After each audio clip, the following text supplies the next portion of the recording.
Spider Nair మార్వెల్ది 2008 comic బుక్ని సిరీస్గా తీశారు.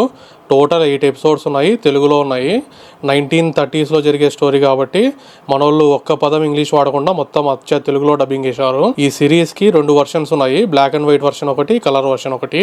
Black and white అయితే మంచి క్లాసిక్ ఫీల్ ఉంది, కలర్ కూడా బాగానే ఉంది, మంచి బ్రైట్ కలర్స్తో బాగుంది.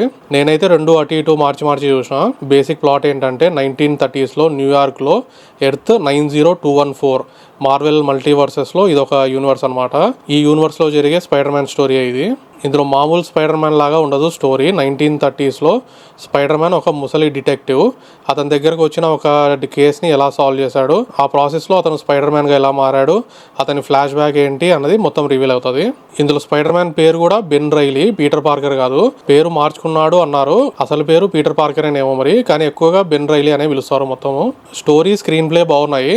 ఫస్ట్ 3 ఎపిసోడ్స్ అయితే మంచి ఇంట్రెస్టింగ్ వెళ్ళినాయి, ఆ తర్వాత కొంచెం స్లో అయినా కానీ ఆ తర్వాత ఎపిసోడ్స్ మంచి ఇంట్రెస్టింగ్ అయితే వెళ్ళినాయి. మధ్యలో కొంచెం డైలాగ్స్ ఎక్కువగా ఉంటాయి, ఇంకా సిరీస్ కాబట్టి అంతే. ఇంకా సిరీస్ అయితే బాగుంది, తప్పకుండా చూడండి. ఒక మంచి super hero detective action story ఇది. మరి స్పైడర్ నాయర్ సిరీస్ రివ్యూ నచ్చితే సబ్స్క్రైబ్ చేయండి.